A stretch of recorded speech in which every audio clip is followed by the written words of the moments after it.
এভাবে গোটা রসুন এবং আলু দিয়ে মাংস ঝোল করলে কিন্তু খেতে অসম্ভব মজার লাগে এবং এটা গরম ভাত, রুটি, পরোটার সাথে একেবারে জমে যায়।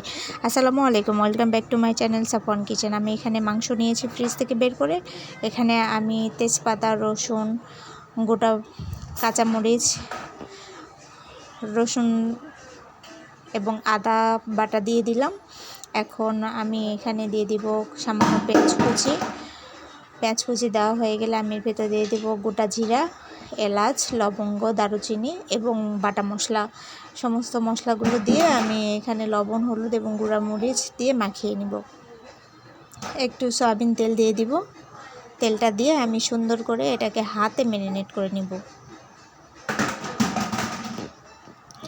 তো ম্যারিনেট করা হয়ে গেছে। আমি এখন এটাকে প্রেসার কুকারে বসিয়ে দেবো সেদ্ধ হওয়ার জন্য। 3টা সিটি দিয়ে আমি এটাকে নামিয়ে নিয়েছি।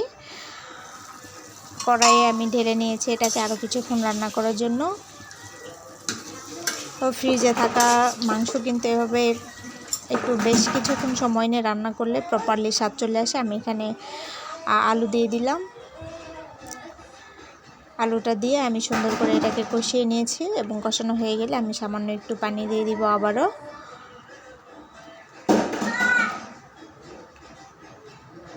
এই তো পানি দিয়ে আমি উপরে দিয়ে দিলাম গরম মশলা ছিটিয়ে দিয়ে আমি 5 মিনিটের মতো এটাকে রান্না করে নিয়েছি। রান্না হয়ে গেলে আমি এটাকে নামিয়ে নেব। এই তো দেখতে পাচ্ছেন একেবারে আমার রান্না রেডি।